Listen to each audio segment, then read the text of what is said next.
We were called. I'm here visiting America on behalf of Arachim, running tours, raising different activities, raising home sessions, raising fund for Arachim, all kind of things like that. Now, I don't know if you heard, Arachim is... Could you speak a bit louder, if possible? I'll try. Yeah. Arachim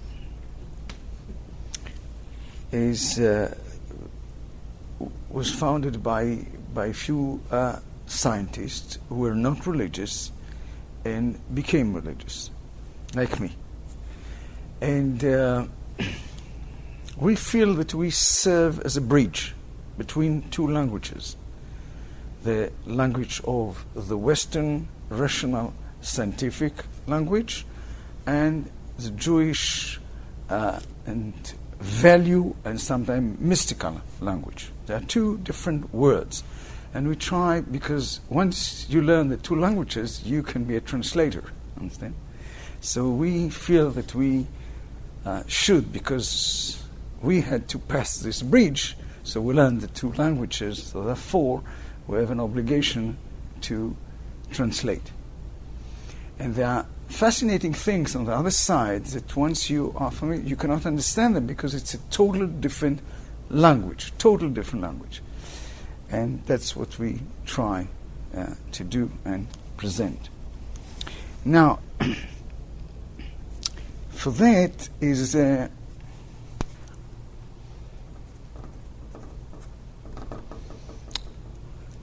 actually I want to deal with two aspects. Let's say I got a letter, and there is the letter and there is the envelope. Do you mind, maybe just, because we actually don't know you, so do you mind just doing a little introduction just on your background, who you are, other than the fact that your name is Shalom? Okay. So, I finished the Technion, my PhD in the Technion in theoretical chemistry, and then I moved to Canada, to McMaster University, where I stayed for a few years. There I got closer to practical Judaism, let's call it. I was Jew before. And then I moved to the Hebrew University, and I was in research and lecturing for quite a few years.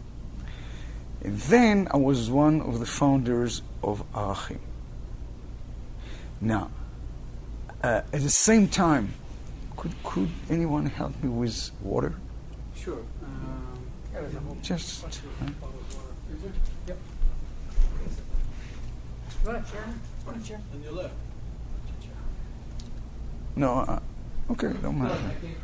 Yeah, give me a chair, maybe I sit from time to time. Thank you. Thank you.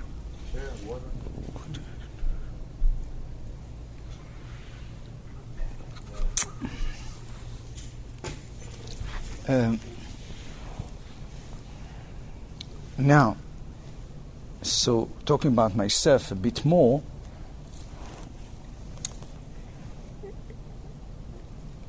I'm involved deeply in the work which I just want to present to you, but beside of that, there is a specific area where I became really expert because I developed it myself. And I call it spiritual psychology. And if I'll continue with that, I'll explain a little bit better what it means spiritual psychology. And I wrote already 2 books, and there are a few more books on the way, and there are many discs that I brought if people are interested in the field, etc. But to understand better what does it mean spiritual psychology, I want to go back to the concept of the letter and the envelope. The letter is the content. The envelope is how you maintain the authenticity of the message. Namely, let's give an example. Someone would ask me why God would care if I drive on Shabbat or not. Well, what do you mean? I can be a good person if I just want to give you. So I say it's nothing to be care. It's not you don't do him a favor. It's Shabbat is a training system to develop something very special that you, in a very rude translation, it's called holiness. But in Hebrew, it's called kedusha. זכור את יום השבת לקדשו. שמור את יום השבת לקדשו. So it's on, what does it mean kedusha? What does it mean holiness? So I'll give you an example. Just imagine someone his ship was wrecked to an isolated island. So can he be good to anybody? No, he's alone. Can he be holy? Even without you knowing exactly what it means, you assume, yes, he can be holy. Why? Because holy is to yourself. Good is to others. Right?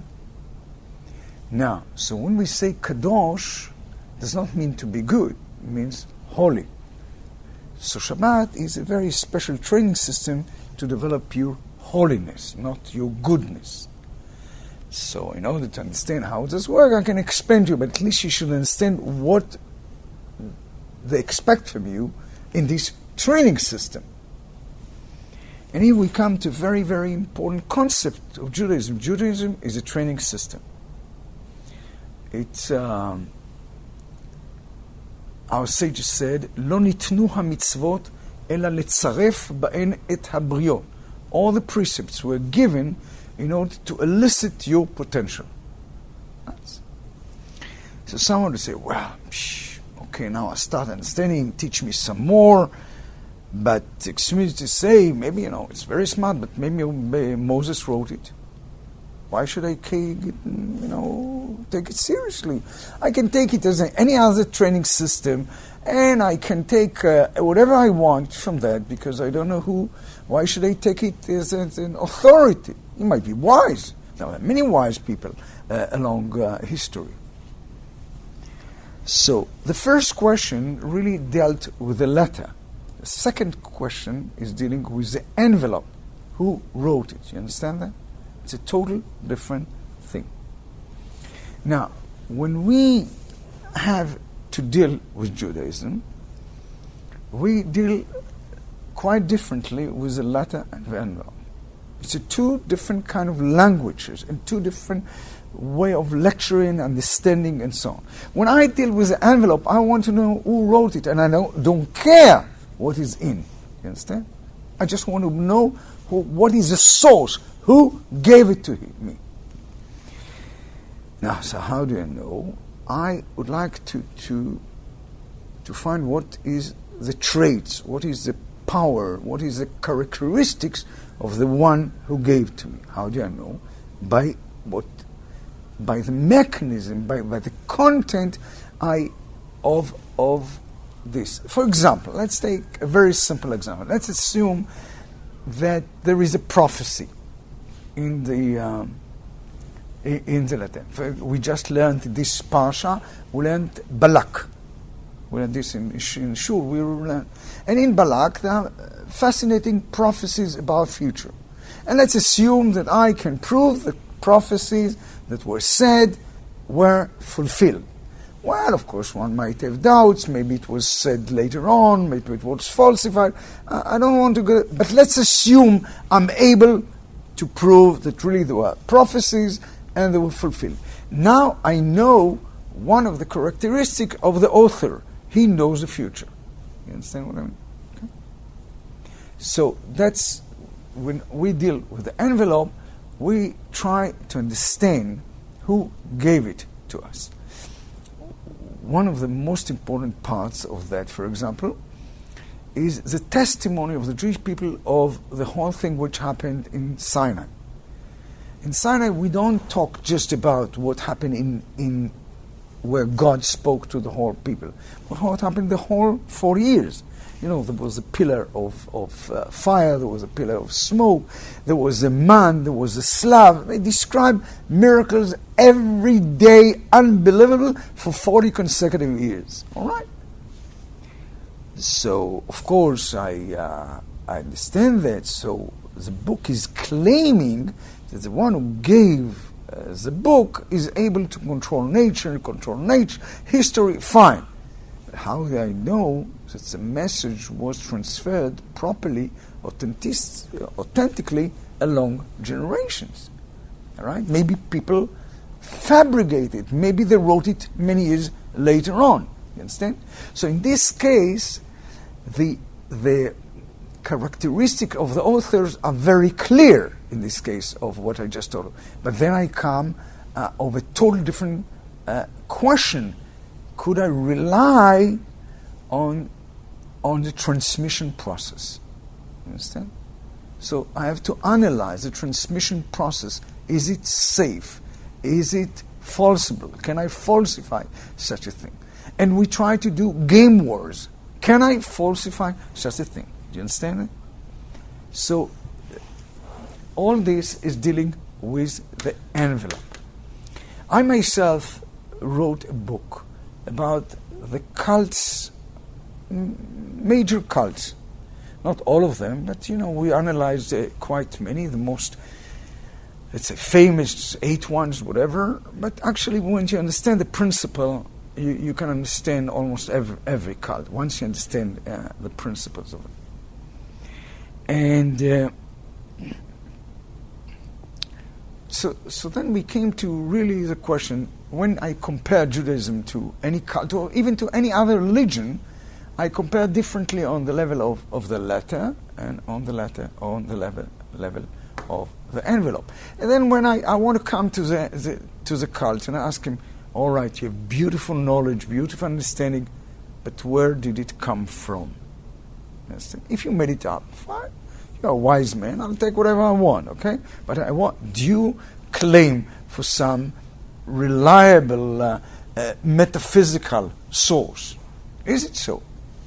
So they try to talk in very vague languages, because they talk about metaphysics, but in very vague languages. So how did you get this? So take for example, the Heman. The Heman says it came from the Khartoumim beMitzrayim. How do you translate Khartoumim? I guess most of you understand him. Khartoumim is the ones, in Egypt, the one who was the wizards of Paro, right? Huh? The wizards of Paro, whatever, right? Okay. Fine. Bring it down to our level.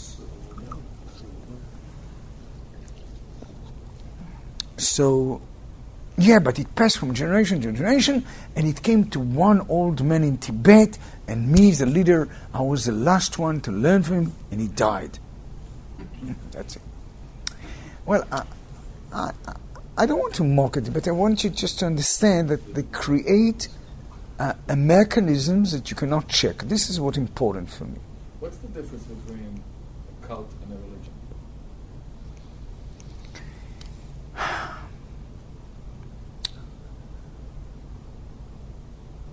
To my understanding, is like that. Religion, basically, there are few religions, all right? They claim that there is God. And I say it in Hebrew, but you help me to translate it. Huh? You can say it in Hebrew. All of us speak Hebrew except one. So. but help me to translate it. אני רוצה למצוא חן בעיניו. Please help me. למצוא חן בעיני אלוקים. Help me to translate it to English. Isn't it the want him to like me? No, it's not to like me. למצוא חן is really is it that I will be worthy. Huh? No, not just if fun. למצוא חן that he will appreciate me. That that I'll be worthy in his eyes. This is a better translation. This is, I think, a definition of a religion. So therefore, we think he watches me. There is divine providence. There are basic rules which I'm supposed to follow, and he's judging me accordingly. Okay, this is, and all of them, of course, believe that this world is a training system, and my soul is eternal. All right. These are the common, let's say, features of religions. In cult, there is not an entity, and there is not any will, and there is nobody that I want to be worthy in his eyes. Okay?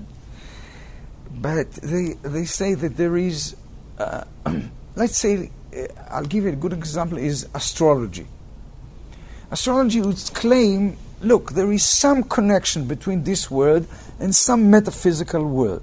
And the connection goes through the connection between the time that you're born and the situation of all the stars at the same time. And if you know to do that, you can use it, you can use the divine powers.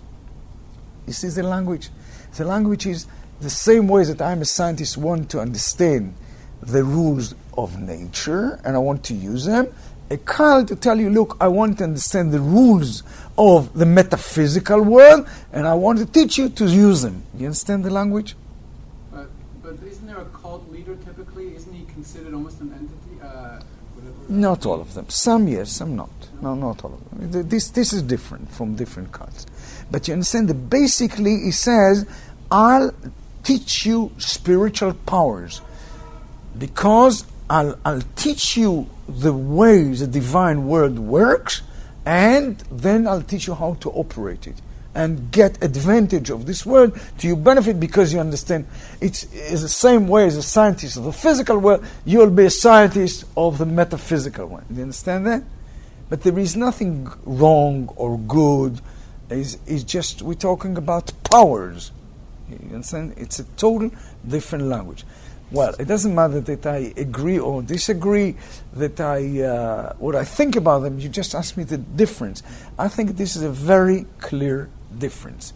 Now, of course, there are details. Some cults are corrupted. They just want to make money. This is not a definition. These are details. Understand? All right? The same way that, of course, I'm a Jew and I don't agree with Christianity. Still, I'm with the same box with them regarding the definition of religion. All right? So I just want to make, you asked me, so I didn't answer. So when I come to different religions and cults, I realize, at least to my learning and research, which I devoted many, many years, that when it comes to the envelope, some of them say clearly faith, I believe. But some of them give you all kind of vague information such that you would think it's reliable, but there is no way to check it. You understand? I'll give you a very interesting, cunning way to do that. Let's say Scientology. All right? At the beginning, you don't understand it's a cult, all right? But later on, you understand. They say we have powers to control metaphysical words, etc. So how do you know that? You don't have to believe me. You'll see it for yourself. When you come to a certain level, you'll see. Wow, really? I don't have to believe? Yes. What should I do to achieve this level? Start training, that's all.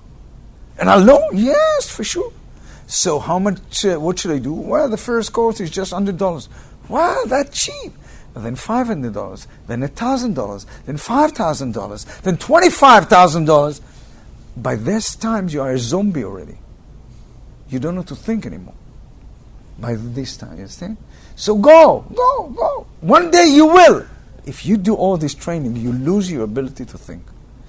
So it's again, so not all the cults are working the same way, but basically the idea is that to give you some kind of blur information, but to make sure that you don't think that it is a liar, but there is no way to check it.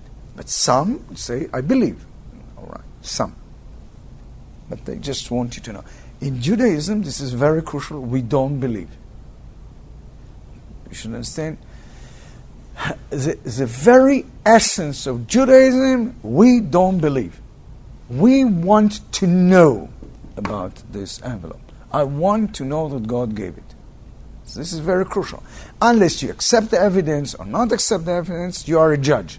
But Judaism claims we don't want you to believe. Because if you believe, then it's just a question of accident. You are born a Christian, you should believe that. You're born a Jew, you believe in Hamas, and you start a bomb. We don't like this kind of thing. This is, for us, the whole concept of belief is something totally different. We say, when we pray, emet ve'emunah. Truth and belief. Right? So if it's emet, why do you need emunah? Really, the real translation of emunah is not belief in Judaism. The real translation is trust. Truth and trust. When I say I believe in God, it's not, the Christian meaning is I believe He exists. For us, for that you need the emet, the truth part. When I say I believe in God, means I trust Him. Understand? But I have to know first that He exists. You understand? So for us, the first floor is truth. The second floor is emunah. Namely, just you made a contract with someone. All right, so you can prove, for sure you have a contract. This is the truth. Still, you have to rely on Him. You don't make contracts with someone you don't rely. Understand? Because you have to trust Him. For example, let's assume I have a contract with God, and I can prove, but still He promised me. He promised me many things. He promised me that the history of the Jewish people is not going to run forever. There is going to be an end, We hopefully happy end. We call it Mashiach, all right? That one day the whole Jewish people will come to the state of Israel, etc. We have. Why should I believe you? That's what we called emunah. You understand? I can prove that He promised. How can I prove you'll fulfill His promise? How do you reconcile it with the fact that almost every second sentence in the Torah starts with Ani Adonai Elohech, which means that you have first to accept God. Look in the Ten Commandments what it says. Anochi Hashem Elokecha asher hotzeticha me'eretz Mitzrayim. He doesn't say Anochi Hashem Elokecha, but he's basing that on your own testimony. You saw it in your own eyes. He doesn't say Anochi Hashem Elokecha. He says Anochi Hashem Elokecha asher hotzeticha me'eretz Mitzrayim. And you saw it and you know it. Don't believe. Okay. Some actual kind of inherent. Sorry, I can't hear or I can't understand. You first have to accept God, and then To accept what? Play the game of doubting Him. You first have to accept God. No. This is not our approach. No. In our approach, it says that we have relied testimony and evidence, and you have to check it and you have to know. Then you are called to trust Him. I cannot prove to you that you have to trust Him. This is your spiritual decision, but it's based not on just psychological needs. It's based on truth. But the second level is you're called to trust Him. Let's say, just imagine the people are in Auschwitz. I give this example because my brother died in Auschwitz. I was born immediately after the Holocaust, and he died as a little boy in Auschwitz. So I just try to imagine people talking. You see, where is God? Look. So, how can you believe in Him when you see things like that? So, I said, look, if I would be in court the process of proof would be like that. Assuming he proved that there always would be good and no children would die, all right? And then you show me that an innocent child dies, that's a proof that God is not responsible or does not exist, etc. But he does not say so. He's saying in the Torah that you'll see children dying. In Parashat Haazinu, מחוץ תשקל חרב, מחדרים ממה, יונק עם מסיבה. You see babies burned. So you cannot say, look, it contradicts what he says, because he says you'll see traumas. All right, so I changed my question. So my question is not that this is a proof that the Torah is wrong, but that's a proof that God is evil. Right? And the Torah says God is not evil. He says, Tzaddik v'yasharu is always right and righteous. So how can you justify that when you see children die? So really, this is an issue that's raised in Parashat Vayelech and Parashat Haazinu, and God gives an answer. He says, yes, but you see only part of the picture. I promise you, I'll bring them back to life. What you call incarnation. So the Torah promised you. So then he said, look, you see a temporary part of the game. You have to see it's part of a much more complicated story, and it'll come back, and there is a reason for that, and he is some kind of benefit out of that. I don't understand. I don't want to explain now why. Say, so you trust him that he'll bring this baby back. You're right, I trust him. You understand? So I can prove he promised. I cannot prove he'll fulfill. I have to trust him. You see the border between truth and trust? I can prove he gave the book. I can prove he promised. I cannot prove he'll fulfill his promise. You understand? So we deal with truth and trust. And therefore, it's so important for us. The envelope is a very crucial part of Judaism. And you see, this analysis, you don't find it regular in shul, this kind of language, because this is when it's a translation. You understand? We translate it to legal language, because in Judaism it's described in a totally different language. The message is not conveyed. It does not go over. Right? So this is our role. Talking about the letter. The letter is basically meaning values, but the training system, because all the precepts is training system. Training system for what? To do what? Yoga, I understand. It's a training system. This is training me for what? All right, so in yoga, when I train, I want to elicit my potential. And that's the same, but here we don't talk about physical potential. We talk about emotional, about spiritual potential. So you have to know what is your potential. And that's the role of spiritual psychology. I want to understand what is your potential. And then I can understand how the precepts are acting on you. You understand? Because if I understand what is the goal, then I can see how the exercises are leading you and making you grow towards this goal. Understand? Let's assume regarding Shabbat, all right? Let's assume that I described your potential, including the concept of Kedusha, all right? Let's assume so. And I can show that keeping Shabbat in the right way, never mind how, would make you grow in Kedusha.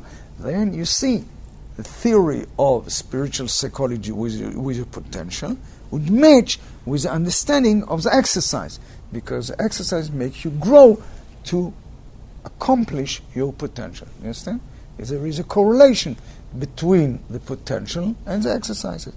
And that's a spiritual psychology. Spiritual psychology is dealing with your potential emotionally and spiritually, and try to understand how the precepts help you to develop and make you grow towards this potential. Okay? At least now explain what does it mean, spiritual psychology. All right, that's now.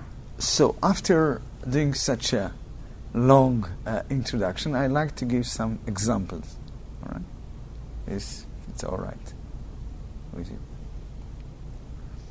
So I'll take some examples from the envelope and some examples from the letter. All right.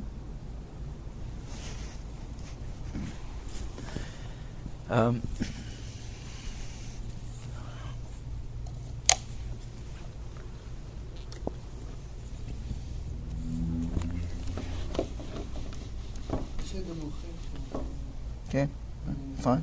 Thank you. Good.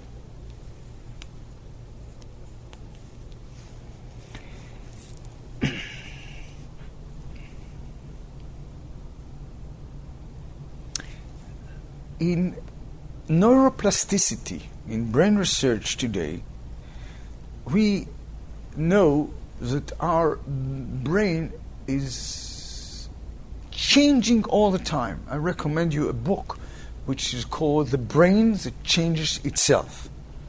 In Hebrew now it was translated, it's called Amor Hagamish. Okay? It's an excellent, well, quite popular, but excellent book describing really the up-to-date understanding now of what's going on in the brain. And the brain is a very plastic entity. And everything you do changes your brain.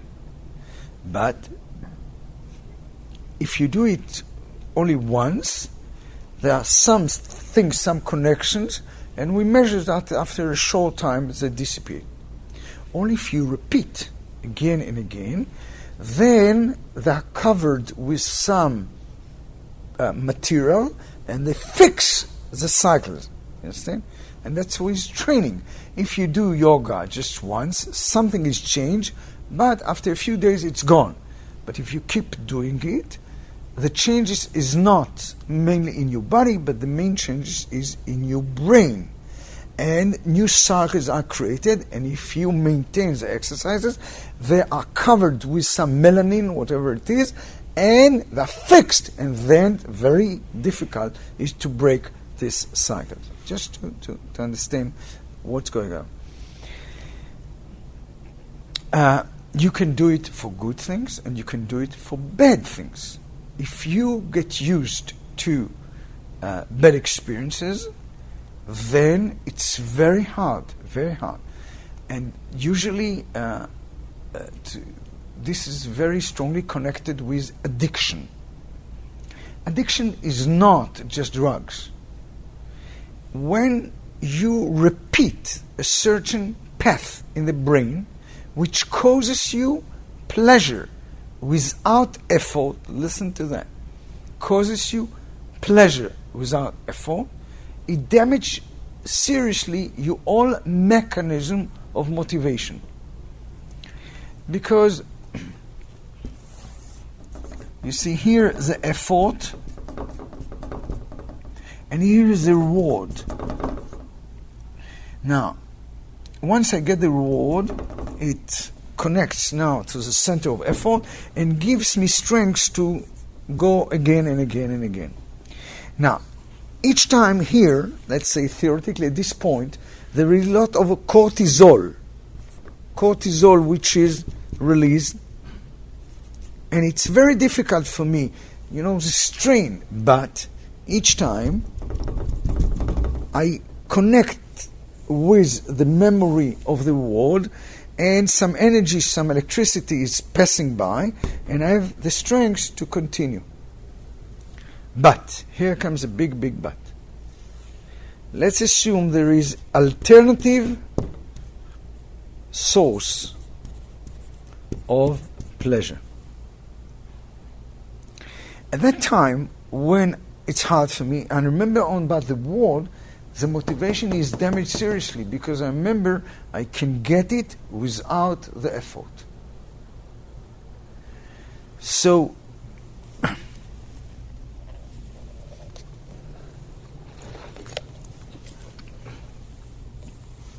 so really once you expose your brain to paths, and one of the most famous things today is pornography. Pornography, you get erotic pleasure without effort. And this damages seriously your ability to invest in relationship. In the book, which I just mentioned, they devoted one chapter to pornography, what it does to the brain. Okay? We're not talking morality, we're scientists, we don't care about that, but it damages your brain seriously. I just want to understand the concept now. So it damages it because you don't need to apply any effort to getting a serious relationship. You just go up on the internet, you get it right away. No, you do. You love your wife, but you have to invest a lot in the relationship. And it's hard. And the motivation is damaged because you all the time, remember, I can get pleasure without effort. So your motivation is damaged seriously.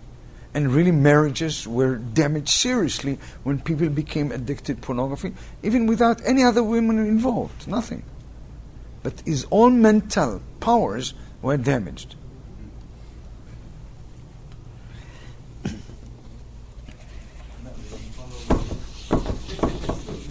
Sorry? Any type of addiction would do that to you. But No, his wife is an artist, so I said it's also addiction to art.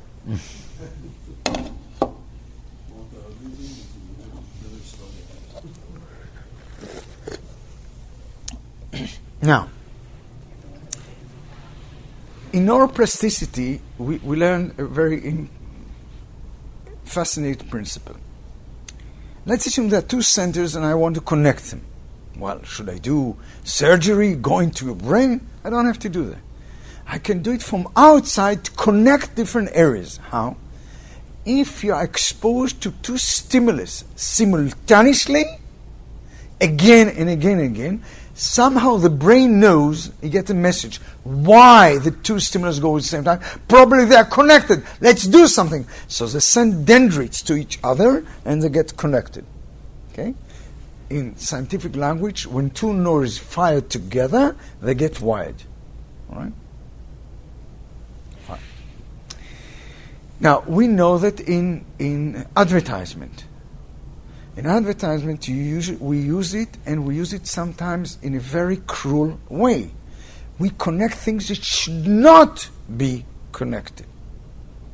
Let's say that you have guilt conscious about, your children, and it says, save in this bank, a good father does it, whatever it is.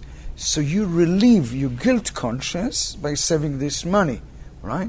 So instead of investing in your child, you get some associations that this solve the problem that you are not a good father.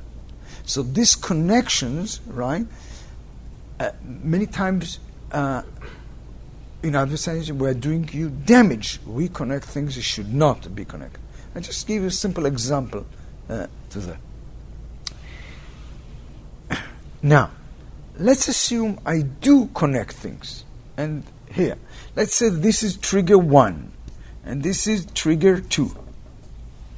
Now, this would cause a storm of, of electric currents, and you get a total wave of P1. It's the same here, and you get P2. If I measure the total activity, I get P1 plus P2. All right. But now, remember what I'm trying to do is connect them. You expose to both of them at the same time. Chak, chak, chak, chak. What happens now? They get wired. If they get wired, any small stimulus here immediately goes here and triggers the whole thing here. And every here along T1 triggers everything on T2. So what you get now is P1 times P2. That's a total different pattern of your brain. I want to explain, to show you that,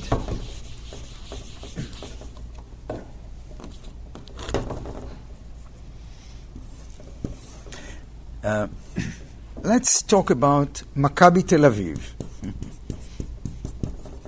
and the NBA. And let's talk physical pleasure, emotional, and total. Now let's assume the physical pleasure of Maccabi Tel Aviv is 20 and the NBA is 60. The emotional, let's say, will be Maccabi 20 and the NBA will be 5. All right. Still, you would expect that 60 plus 5 would prevail over Maccabi Tel Aviv. But it's not true. You would prefer Maccabi Tel Aviv. Why? Because the emotional pleasure with the NBA, when it's not your team, all right, is you'll meet your friends, you have some beer together. This is something different from the game. So once it's different, it works as a sum. But in Maccabi Tel Aviv, every minute that I watch and get excited of the game, I get excited emotionally as well. Because it works together, they get wired. They get wired, it works as a product, you have 400. So is the emotion and the physical are aligned? Yes, when you watch Maccabi Tel Aviv. Then it's a multiplier. Yes. Now, that's... Now, let me just inquire, why are you driving that? Because you gave an example from advertising, now from sports, and now this is positive. But you're going to contrast it with religion, or not necessarily? No, you'll see what I want to do. I now go to marriage. My wife is my Maccabi Tel Aviv. But there is always NBA outside. If you think that your wife is the most charming lady in the world, it's so nice of you to think so. A good advice, never check it. So, if you don't develop this ability of a product, you'll have only 40.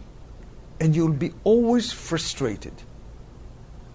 Some people will say, well, so what are you frustrated? You're not an animal. You have morality, you have to overcome, big deal, so what if you're frustrated? We don't believe in that. We don't believe that. We don't believe so much in morality. Because our brain, that's a very, very crucial principle. If you suffer permanently, the brain would interfere and destroy the mechanisms that cause him pain. Listen to that. That's a very crucial understanding. The brain itself interferes in the mechanism and destroys them to avoid or to reduce pain. I'll give you an example. Let's assume we saw young people, I'm talking even 30 years old, after a few years of marriage, and they have serious quarrels, but the quarrel, let's say, of the sort that she puts him down. Not, sometimes people argue, but there are situations that she puts him down. And we saw a fascinating, terrible phenomena that all of a sudden he's not attracted to her at all. I'm not talking about 90 years old, I'm talking 30 years old. Were you attracted? What do you mean? I was crazy about her. So what happened? I don't know. So I'll tell you what's going on. The motivation equal the expected pleasure times the expected validation. You get validation from the relationship. Now, at the beginning it was plus 10 from your testosterone. The expected validation was plus 10. Wow, she was caressing your ego, let's say. All right, so, she loves me. Great. So the motivation was plus 100. Now, still the testosterone is high, the expected pleasure is still plus 10. Times, now instead of validation come humiliation, so it's minus 10. So therefore, what you expect is minus 100. We call it pain. There is pain. So now the brain, it checks if it goes again and again, he wants to stop it. Now how can he stop it? I don't know to stop her in humiliation. So the only way to stop it, he interferes in the center of the testosterone and destroy your ability to release testosterone. And then it goes to zero, there is no pain. But then the guy tells you, I'm not attracted to my wife anymore. You understand? I just wanted to give you an example how the brain interferes in the processes. We could see that in a woman. How women releases oxytocin in the relationship. But if she hurt seriously, she has to defend herself. The brain defends itself. What? Reduce drastically her oxytocin such that she would not. Sometimes in my lecture I tell them, look, I train yoga. So I'll give you some marriage consultancy on one leg. So before I was training yoga, I was saying like that. But now I tell them, look, on one leg I'll tell you that. Okay? If you offend your wife and she's got no tears in her eyes, you need marriage consultancy urgently. Why? She does not have tears anymore. A brain protects her. You understand? And reduce drastically her oxytocin to defend her. So we know that now you should understand that many things in our life does not go down because of time. It goes because our brain protects us. You know, it destroys many mechanisms to avoid pain. So let's go back now to frustration. Let's assume I don't have this product and I have just 40, all right? And outside there is NBA. So I'm frustrated. All right, let's use morality. Don't count on morality. If you suffer all the time, believe me, your brain is able to change your morality. Sure, this goes to the lower brain. Huh? The lower brain. Sorry? It goes to the lower brain. Yeah, but it's not. When we say the lower brain, what we mean sometimes is that that you forget. Let's do it. No. I'm talking after a short while the upper brain. You will change your values. I'll describe it like that.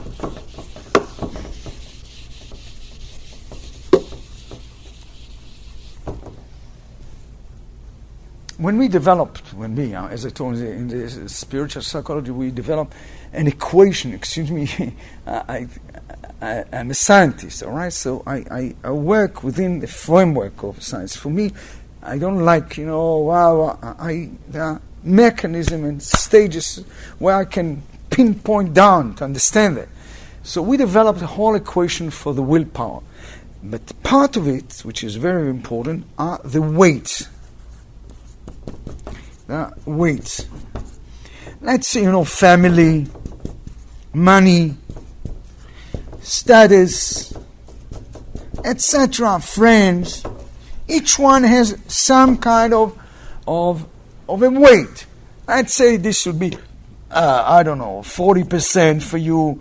Money is 10%, 20%, etc., etc. Fine. Now, let's assume you behave in a way that you feel frustrated. I can show you from the equations that you feel frustrated because of the weights. Let's say you gave a very high weight for family and for fidelity, etc. All right? So you feel frustrated. What the brain can do, because the weights are built like an electric machine. It's just like, resistance. It can go into the cycle and change it and change the weight. And your values change. And the brain would go into the system and change it, to change the values such to reduce the stress. Understand? So therefore, we tell people, don't count on your morality. If you live constantly with pain and frustration, don't count on your morality. The brain would go into the system and destroy it. So therefore, there is a very crucial precept. You must be happy. So let's assume I'm not happy. My responsibility is to deal with the problem. But if I do nothing, from then on, things should happen automatically. You know, Plato, Aristo, they gave an example of pain, you know, in your leg, all right? There is a wound. Why we get given the wound, the pain, he says, is to make sure that you know to take care of the wound. So the pain is a gift, is a warning. If you don't do anything. The system will destroy itself. You did only one thing, not doing anything. You understand? And after that, all the how do you say zium? Infection, thing that would spread and grow automatically. You don't have to do anything. The system is designed to ruin itself. But you got a warning. You have to stop it. You don't do the damage. You just did not use the warning to stop it. And the same with your psyche. God gave us a gift which is pain. Once there is pain, you must do something. If you don't do, things would start destroying themselves without you doing any bad things. The system will destroy itself. And one of the terrible frustrations is just what I told you. If you feel that at home you have 40 and outside you have 65, you maintain it, but with strength, with, muscle contraction. You cannot live with muscle contraction all the time. You cannot. It would collapse. So therefore, you must do something that you would enjoy at home more that potentially you enjoy outside. How could it be? What can I do? You can't, because I told you a very crucial trick in your brain. If I would manage to make it as a product, things would change drastically. How can I make it as a product? We learned it. Because I can connect different cycles. How? When I train them to be exposed simultaneously, tak, tak, tak, tak, and then they get connected. You understand? So now we understand that once I train my brain, the two stimulus work together, I change my brain. And my powers and my motivation and my stimulus start working as a product rather than a sum. Once you understand that, you can understand many of the exercises of Judaism. Judaism tries to connect different sources of pleasure. And that's what we call Kedusha. In Kedusha, we always try to unify two or three sources of pleasure. Let's take a very famous one, which is a Seder night, all right? That's a good meal. The physical, emotional, right? Family and spiritual. That's a very extreme example of that. But that's what we try to do in all aspects of Judaism. Never separate, never partition, never fragmentation, always unify. You understand that? Right? That's, at least now you try to understand the principles. Now, let's talk a little bit about the difference between man and a woman. For a woman, her ability, the testosterone, is connected very strongly to the oxytocin. What's that word, oxytocin? Oxytocin? That's the hormone that is responsible for relationship.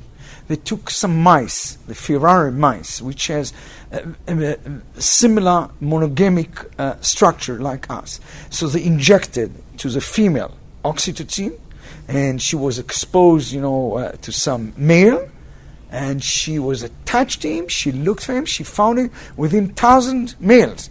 They did the same to the male. They injected vasopressin, which is a male analog of oxytocin, and he was exposed to some female, and he found her later on. So it seems we have some model now in science, in the book. It describes some. Why does he do it? But basically, that's a very strong chemical agent which causes to want to make very strong relationship. Now, for example, when a woman gives birth, she releases in the birth tremendous amount of oxytocin. So what happened? When she wakes up with the baby, she's crazy about him. Now it's very important. Why? Because she has to wake 5 times a night to nurse him. I release vasopressin to my child, but it takes a few months. I have to train myself. I hold him, I hug him. You come to mother, look, oh, he's an angel, just a red monkey. But you can't talk with her. She's drugged. She is drugged. That's one of the arguments in favor of natural childbirth. Because when a woman doesn't have natural childbirth, she doesn't get the opportunity to release all of these. Yes, you're right. So then this oxytocin in the birth, it makes sense. When she's nursing the baby, in the process of nursing, she's releasing oxytocin. Why? Because when she's nursing, she's not reading a newspaper. She's nursing, she's hugging and kissing. Why? She doesn't know. Because now her body releasing oxytocin. This is very crucial for the baby. Why? Because now the baby is exposed to pleasure, and Freud told us that, when he is sucking, it's an erotic pleasure, right? But at the same time, he's exposed to love. So, according to neuroplasticity, once you're exposed to 2 stimulus at the same time, they get wired. So I build within him the ability that his brain would work as a product. You understand? Nursing is a very crucial emotional gift to create product. Now, most women, not all of them, it depends on their behavior, because behavior can change your brain, but most women maintain them, and they come to marriage with this ability. Most men don't maintain it. When they come to marriage, by that time, it works as a sum. As I said, it's not oxytocin, it's vasopressin. Why is it so? Because we are not aware, but how this society pushes us to kind of exercises to disconnect. We don't know that, but I'll explain you how.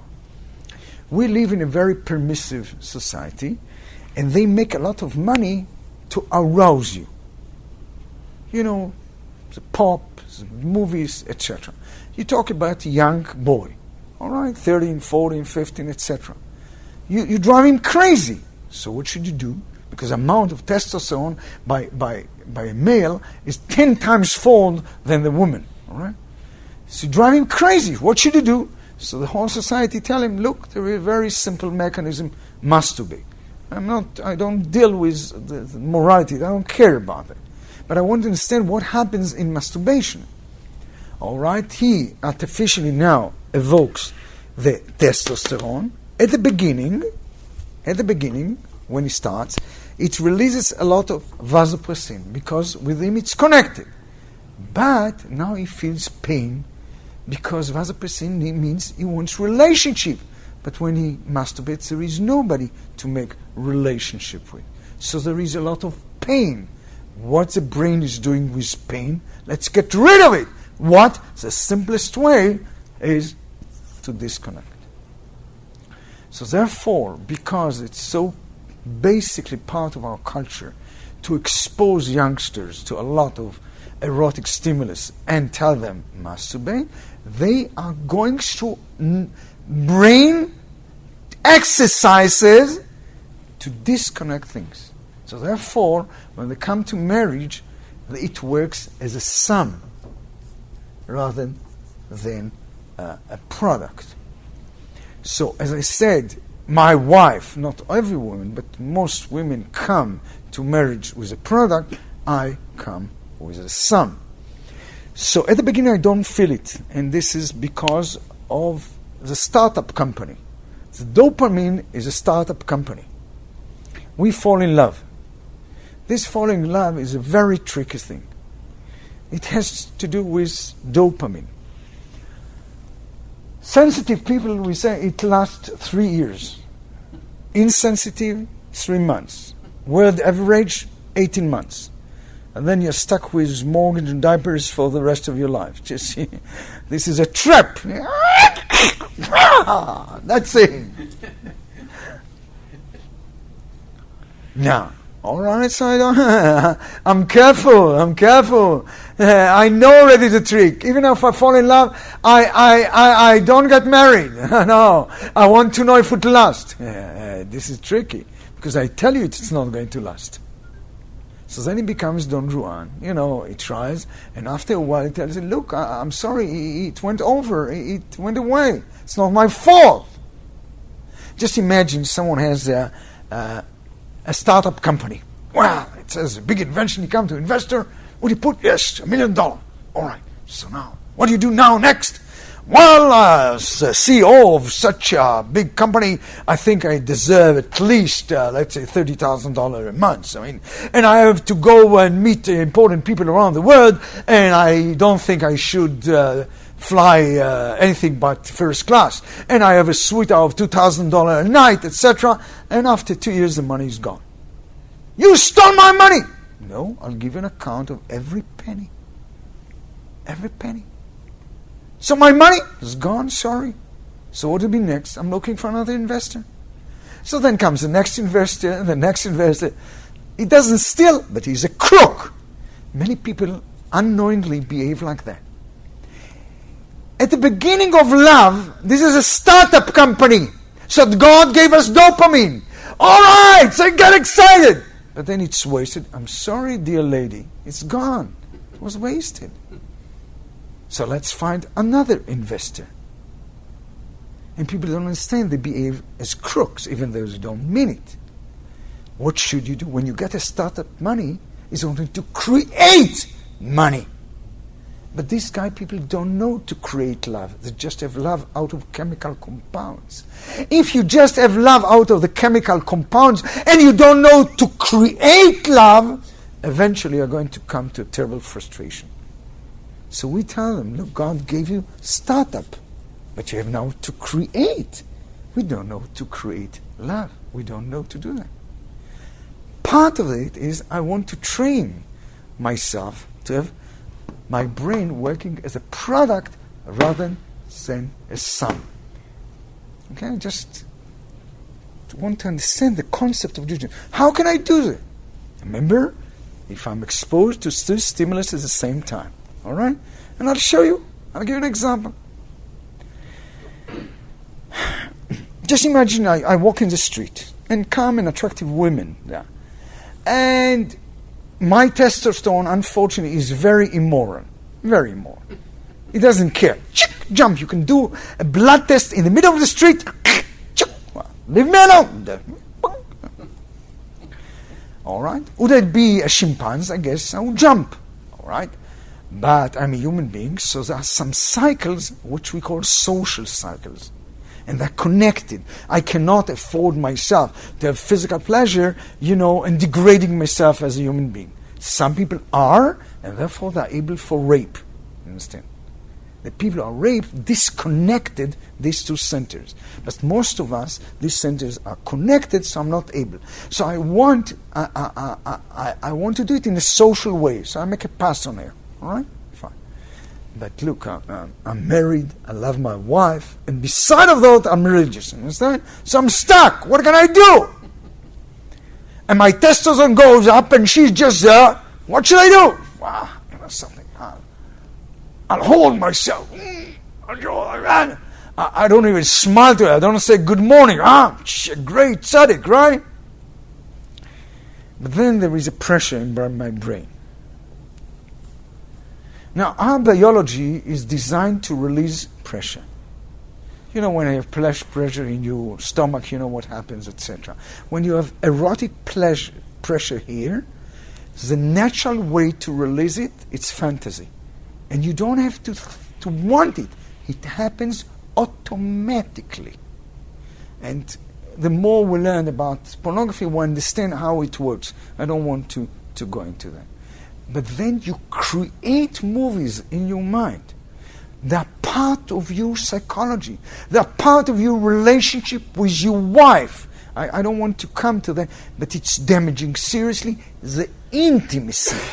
You are not alone with your wife later. There are other movies there. So what do you want from me? It's not my fault. You give me so much testosterone. You give me automatic mechanism to release it by fantasy. It's not my fault. All right, we issue a certificate not guilty. We sell it very cheap, no matter, with gold letters, big. That's not what you want? No. What you want? I want to love my wife. Wow. What a beautiful language. Where did you learn it from? I guess you attended some of the workshop of Dr. Rabni. Come and say, I want to love my wife. It sounds like poetry. Yes. This is a spiritual motivation. And we claim that you must incorporate the spiritual motivation in every aspect of your life. It changes everything. I just described it changing life. It will change your business. It will change everything that you do if you incorporate the spiritual motivation. But now let's exemplify that. I want to love her. All right, so the testosterone comes up and immediately the movie would start. But I want to love my wife. So I know that once the movie would run, it's damaging me. So I don't want the movie to run. Tell me, what should I think of in order to avoid the movie to start running? Your wife. Your wife, right? So you see what happens? I call a movie from the archive about my wife. Now it has to compete with the other movie. My wife would prevail very easily because of two things. First, it happened in reality, so the imprint is much stronger. And secondly, there is a product with emotional, because I love her. So very easily, only if I call her. Usually we don't call her. But if I call her, she should prevail very easily. And then, in the screen now, if someone dealt a little bit with meditation, you know you cannot think about two things at the same time. So once you call her and she prevails, she is there. And that's it. And in my blood now, there is a testosterone. And all of a sudden, I feel I'm longing to my wife. So I pick up the phone. Darling, how are you? I miss you. I'll see you tonight.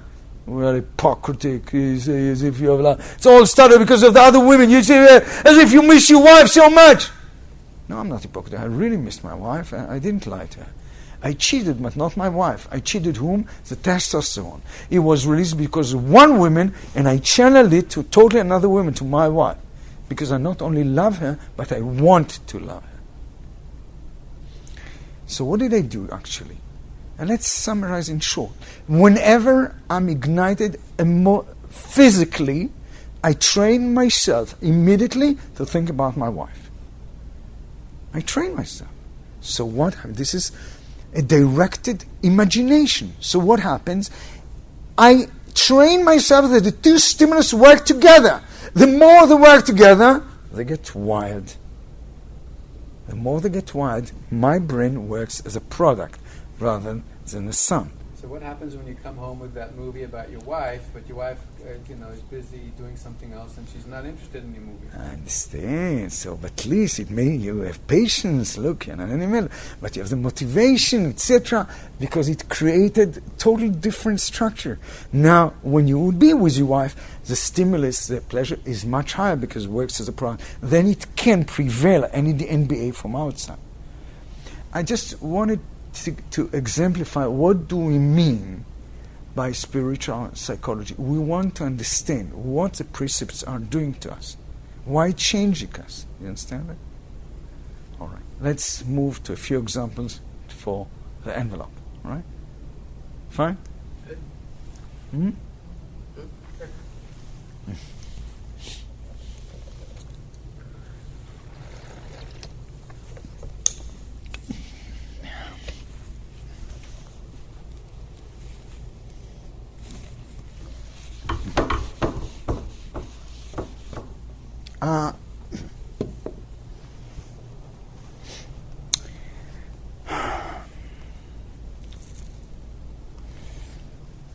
I want to share with you something that is not exactly part of the envelope. but has to do also with a scientific understanding of connection to God. Actually, there is a basic message from God that exists, which is nature. One looks at nature, looks at that, look, it's so complicated, so designed that it's... Then came along evolution. It says, no. This is not a proof of any design because we have some explanation to explain it out. So even though you see design things, it's not design. It came by random mutation, etc. Okay? So I just want to summarize that. Now, we are now summarizing some research that we did for about 2 years with Bar-Ilan University, with Professor Orbach. I want to give you an example of the fantastic misunderstanding about this area. I think the most famous and the first finding of Darwin was like that. He found that 2 islands. And in one island there were rocks, in the other one there were not rocks. It was flat. And there was a certain kind of bird. And there, let's say, thousands of birds here and thousands of birds here. The same bird, but with one difference. The beak was much longer with the island with the rocks. So he said, why? He says, very clear. Because the bird needs a longer beak, because she has to pick up the food from holes within the rocks. So he didn't know genetics at that time, but assumed that somehow it evolved, and that's what we call evolution. And it said, let's say, after a few million years, this slowly, and there are many changes, but most of them are useless, until came the good change, and again, until we got along big. Okay, this was the first famous finding. All right, fine. Now, some crazy scientists decided to check it. Now, how can you check it? You don't have millions of years. Say, yeah, but I want to. So he did something crazy, to understand, totally crazy. He take a few hundred birds, and he went to the Pacific where he found 2 islands. One with rocks, and one was on, just beside each other.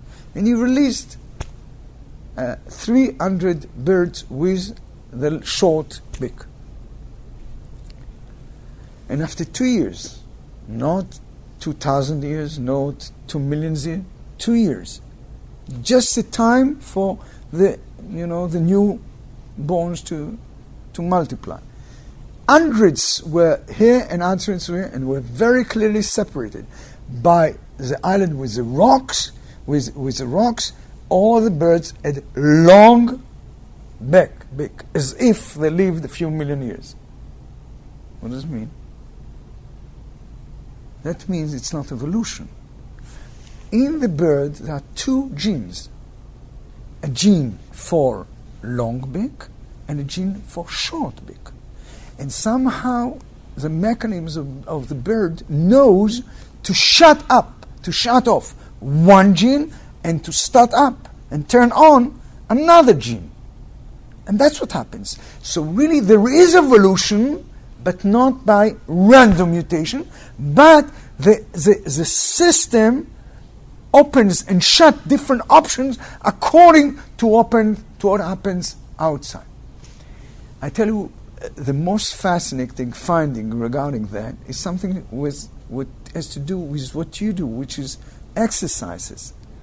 I tell this to inspire people to have good food and to have, serious yoga. As I say, why? Listen to this test. It's unbelievable. They took people with prostata, a tumor.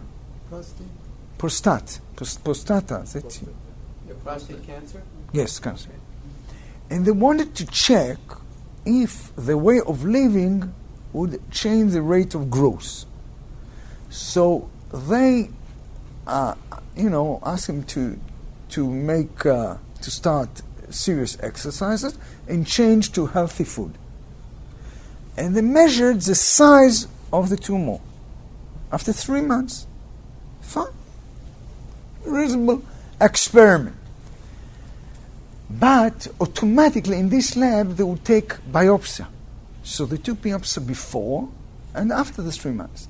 And automatically they check the DNA.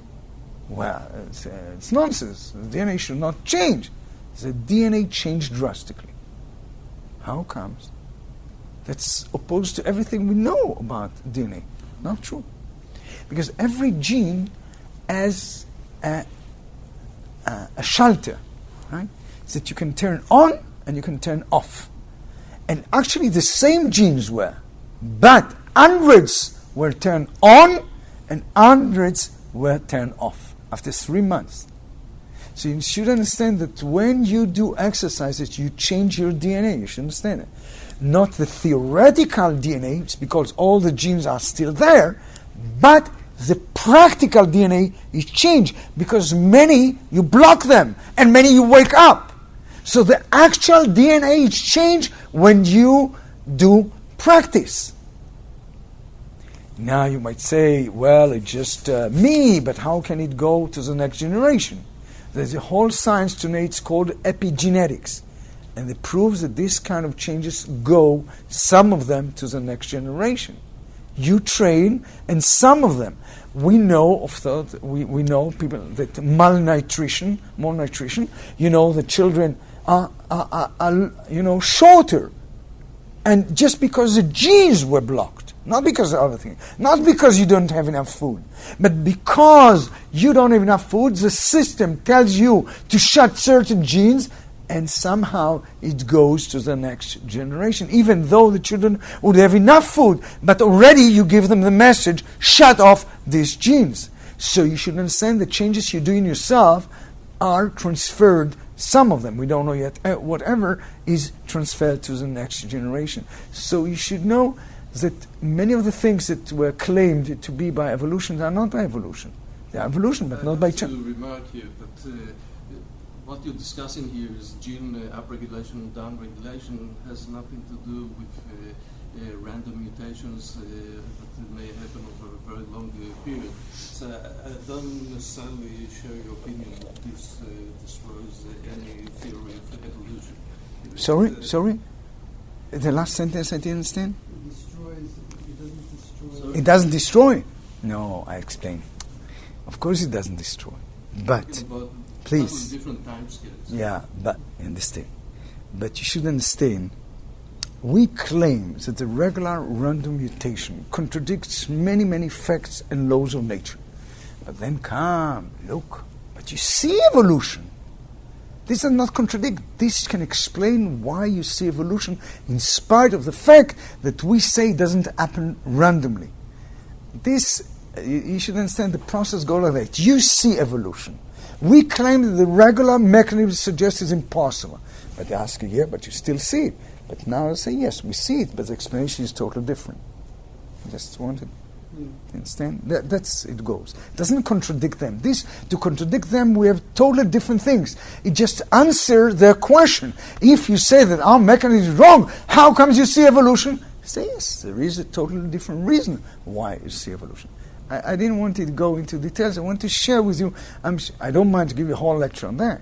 I just wanted to know that there are fascinating things. And if you want, I can give you, because we are going to publish a whole book on fascinating things.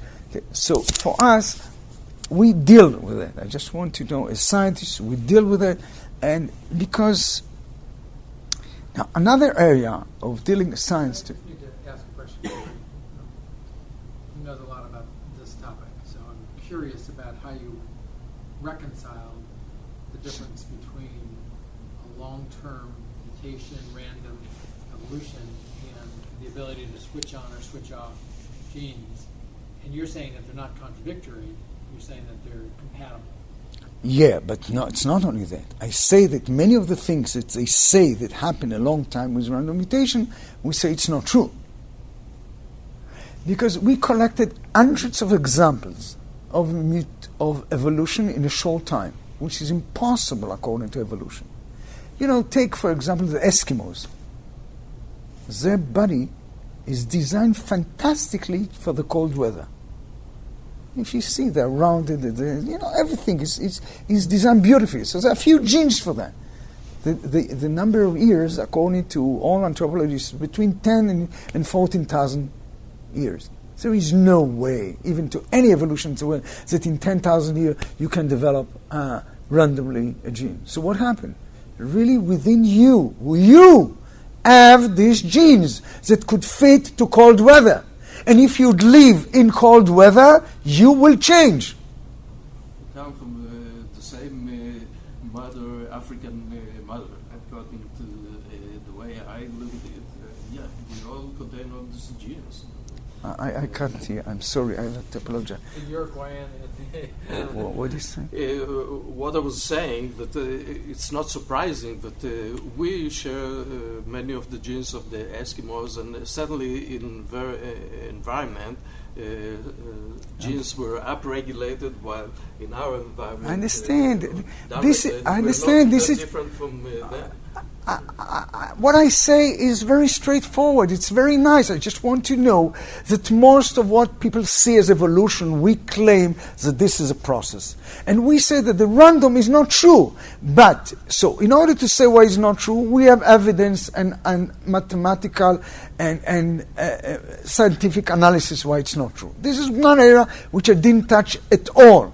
But then people come to us, or scientists come to us, all right, so you said that our mechanism is not true, so what do you say about so many evolution facts that you say? So we claim that most of what you see is come by this mechanism. That's all. I just want to know that things, people, what I tell you might know, most people don't know, so I just wanted to share with them how to refute the regular mechanism. That's another story which I didn't say. I just wanted to know that there are a totally new alternative that people didn't know so far. I just wanted to show them. You knew, other people never had. I didn't hear until some years ago about it. All right. So, as I said, as a scientist, as I said, we work in this field as well. Maybe I want to switch to another area. You might have heard about the codes in the Bible. You heard? All right. So, I want to give to you, it's a big problem because once they start dispute and debate, there is so much smoke, the regular person cannot know between right and wrong, etc. So I want to give you some examples which is out of the debate, because usually the problem is statistics, and then there are a lot of debates how you analyze it and so on. So I want to take some simple examples totally out of statistics, okay? And there are many of the sort which I just want to give you an example to understand. There are beautiful things regarding codes, nothing to do with statistics, and you can see it for yourself. You don't need computer, you don't need to analyze it, you can see. You understand? So, and there are beautiful codes in the Torah with that. And I'll give you an example. The one in our generation really that as inspiration about that is Rav Weissmandel, Zecher Tzadik Livracha. And he had ununderstandable, really totally you cannot understand the inspiration which he had. One of the things that he said, that if you want to look for the secrets of Megillat Esther, you should look with the code of Megillat Esther. What is the code of Megillat Esther? It's the number of letters in Megillat Esther. So we count it as 12,111.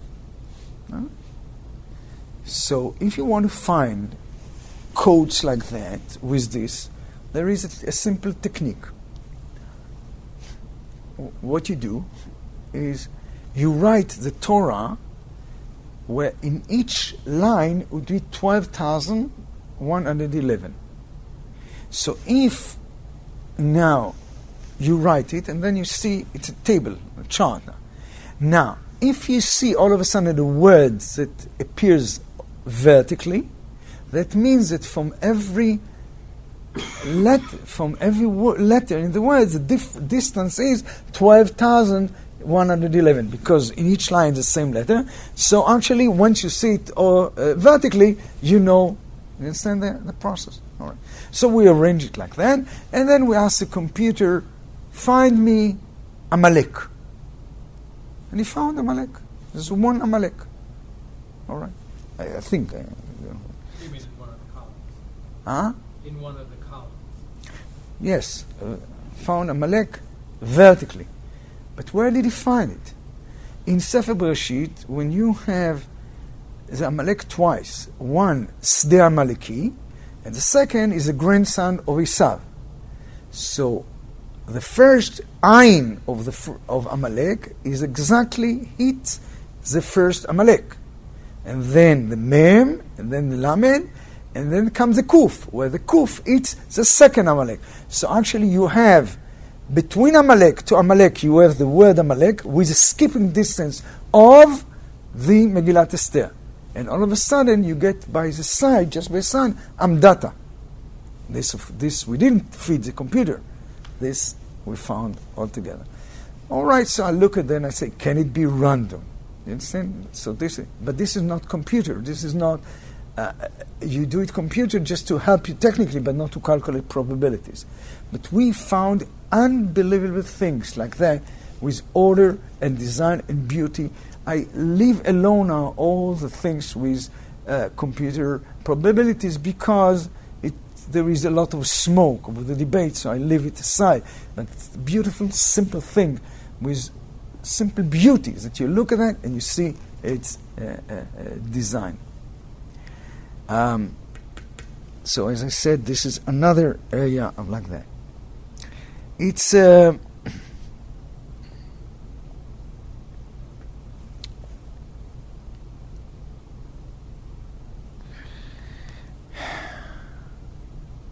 maybe I want to go back to the testimony of the Jewish people. As I said, in the Torah it describes unbelievable events. Coming out of Egypt with fantastic miracles, everything which happened in the desert, revelation in Mount Sinai, fine. And it's all written in the book and so on. But then I have a problem of the authenticity of the transferal process. How can we check it? How can we check it? So we made some analysis like that. There is a very serious difference between recording an event and commemorating an event. Think about America. Let's say, that the Civil War, between North and South. And after that, a lot of people recorded, historians, and there are many disputes even to that day. Why? Because just imagine there is some phenomena. If I record, I look from a certain angle, and I look from another angle. Each one see part of it, from time and biased, etc. So you get different records. You understand? Because I look as if I look from a certain angle. To commemorate is something totally different. This is part of the event itself. To compare that, let's think about the scroll of independence. The scroll of independence is not recording. This is part of the event of the independence. Understand? And there is no dispute even on one letter of the scroll of independence. You see the difference? Let's go to England. Shakespeare, just 400 years ago. Many arguments how many Shakespeare happened. But 400 years ago was the Magna Carta. There's no any arguments even on one letter. Why? Because the Magna Carta is not recording an event. This is the event itself. To commemorate. From now on, I give the rights to all the noble people. And I distribute it. And every noble family would get it. We put it in the monasteries. We put it always all the judges, etc., etc. He described all the distribution with all the institutions of England. With all the families. And from now on, you pass it from a generation to generation. All right? So, let's play the devil's advocate. I don't accept. All right. So let's assume someone wanted to falsify it 400 years ago. Remember, we're talking about an event of 800 years ago, and now I check the possibility that it was falsified 400 years ago. All right? So let's assume the guy comes up with this, Magna Carta. Where did you find it? Where did you get it? I found it in the archive of the king. Beautiful. Let's read it. What does it say? If it just said that he gave the rights to the people, maybe I believe you or not. But it's something totally different. It says, we distributed to all England and to all the noble families at that time. And from then on, that person. So actually, you are a crook, you are a liar. Why we don't have it? If you judge by a story, either I believe you or not believe you. But this document includes something totally different. It records it. It was distributed to all the original witnesses because from then on they have to live upon this document. So therefore I cannot cheat you. I cannot come 400 years ago and come because everybody will tell you that you are a crook because we should have it by now because already we have it a few hundred years ago distributed all around England. Did I make myself clear?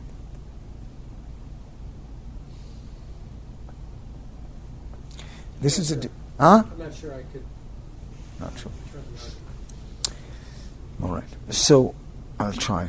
So you're saying that because this document should have been distributed 800 years ago... Because it records that we immediately, because this is part of the events that every noble family would get a copy. Right, so we should have been a lot more copies, right? No. So now if you come with that, and I found it in the archive, all right? So we asked you, if you are not a crook, and it's really true that it was this document, and it's really true that already 400 years ago, it was all distributed around England, how comes none of us has it?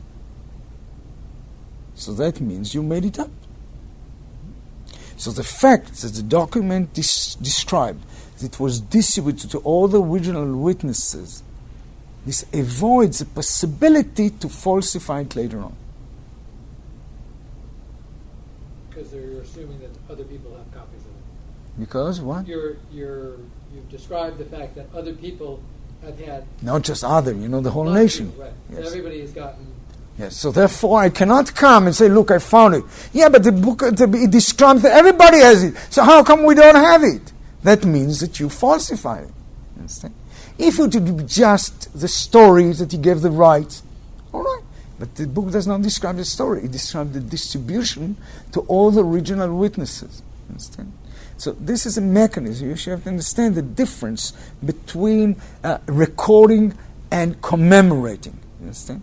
So then we saw that whenever there is a commemoration, there never was anywhere in the world any doubt. And I found it in Budapest, in something in Budapest like that, very similar. Well, you don't have to go to Israel, but even in Israel, which is much simpler, but still, if you go about the wars, even of Latrun, Altalena, right? There are many, many disputes. When you talk about the scroll of independence, there is not any slight difference, because everybody sealed, everybody got a copy, and from then on we all live upon this document. And just this is part of the event, and from then on the whole nation lives upon this document. Sense the difference. So you see, never, when there is records, history, always arguments. When this is part of the event, you commemorate it, we never found any argument anywhere in the world. So then I come and ask myself, what about religions? What is the way religions were written? Always recording. You come to Christianity, many years later on, it was recorded Muslim, recorded. The only religions that are written in a commemorating way is Judaism. Atem nitzavim kulchem hayom. Gather everybody. You saw it in your own eyes. Testify, swear. And now everybody would get copies. And Yeshua now gather everybody and teach them. And give the copy. And give to the Levites. And put a copy here and a copy there. And I don't want to come. And they distribute to the whole nation. So, and Moshe seals. You are not allowed to add. You are not allowed to subtract anything. And I finished the book. I don't want to go into this because this is not the topic of lecture. I just want you to understand that we did some analysis. Can you protect the authenticity of the Torah? We think yes. And this you don't need divine. You don't need God for that. Human being can do it. They did it with a Magna Carta, you understand? With us, it's much safer because there are many more mechanisms. But to protect the authenticity of a book, you don't need God. It's enough if people are smart enough to do it. If they do it, there is no doubt about the document. Understand? Now, the only religion in the world that's written like that is Judaism. All right? I'm not sure that the evidence supports what you're saying, but okay, suppose that we accept it. Okay. At least that's as far. I didn't know of any other religion. If you find, please let me know. If you find any other religion that was written this way, to my understanding, does not exist. And as I said, of course, it might, but you should remember that I invest many, many years about that. Maybe you can just summarize that point, because that's a big point, and I don't know if I quite got it. You can prove the authenticity of the Torah. Why? Because how was it written? Commemoration and not Well, no, I kind think of research into history. no, I think No, I'm talking about the testimony of. Look, this the book part of the Torah was. where they say you are witnesses. How many were there? 600,000 Yeah. Mount Sinai. Just the men, beside the women, etc. So they're saying there's 600,000 of you that are now witnesses to me, this event, etc. And all the 40 years of the miracles, etc. But this is not what I'm caring about. I'm caring about the mechanism that protects the testimony. What are those? Is that I write now, I seal it, I say I'm not allowed to change and subtract. I record the assembly, I record the testimony, and I record the distributing to the other original witnesses. And in the book it says, from now on, you transfer it to your children. Because everybody now has it. Now, this mechanism avoids falsification. Let me ask you that. Okay, suppose we accept that, and then basically you're telling us that this is absolute knowledge, but... I don't want to come to absolute. At least I try to share with you what does it mean for us rational analysis. So we don't we analyze. Point, if you allow me just to finish with a kind of my observation, objective, subjective one. So basically, you say that you can prove to us that this is kind of absolute knowledge that we should accept, and let's say that hypothetically we accept that point here. Now you're trying to use some rational analysis to fortify that. Well, just before that, you said that the failure of the other religions is that they do exactly that. That they don't use an absolute knowledge that was commemorated, but rather recorded in a scientific manner, and then they fail exactly on the same point. Now you want to take the scientific methodology and based on this kind of absolute kind of knowledge, prove it to us yet again. And my question is, what is the motivation to do that? If it's already absolute, let's either accept it or not. Why should they use a scientific method in order to look into that? Because, so I'll tell you something interesting about that. You know, in space research, I read, the same way that the Reader Digest, there is a Science Digest. I read a beautiful article that the research in the outer space is blocked by psychology. Because we would like to send spaceship far away, and it would go, let's say, for 2,000 years, and after that, come back, etc. But we can't do it. You know why? Because I thought we said spaceship with 1,000 families, and and they don't come on. The obstacle is psychology. He says, the child will be born there, and he says, who gave you the right to send me and ruin my life? I want to be a basketball player. You put me on a mission here. I don't want it. Really, they say there is no way we can continue the mission along generations. Everyone wants his own mission. Now, that's exactly what Judaism tries to do. We tries to do a mission which continues along generations. Now, one is to deal with motivation to that, but a crucial thing would be the authenticity. My child would come, and not the child, the grandchild says, how can I be sure? So therefore, I must be able to prove to him that the message is true. For me, I don't need it, but I need it for the next generations. We certainly drive ourselves to better ourselves by looking at the next generations, but I don't think that it's unique to Judaism or any religion. What's unique? It's unique that we did this testimony. We are the only ones. Just imagine, I challenge Christianity like that, theoretically. Just imagine, that Jesus walked over the Kinneret. I just, so I said, look, if you'd listen to my lecture, it's pathetic. I tell you what you should do. You should immediately write a scroll and say, we all the thousands of people, we witness that. And from now on, every year, we come here and we drink 7 cups of water, and we put the leg in and say, water, water, water, water. And we testify to our children that our grandparents saw it. And we seal the documents, and we give it from a generation to generation, and we're not allowed to change it. Why didn't they do it? Would they do it? Believe me, it would be very, very difficult to refute it. But they didn't do it. And not only that, no religion ever did it. Because once you do it, you cannot refute it.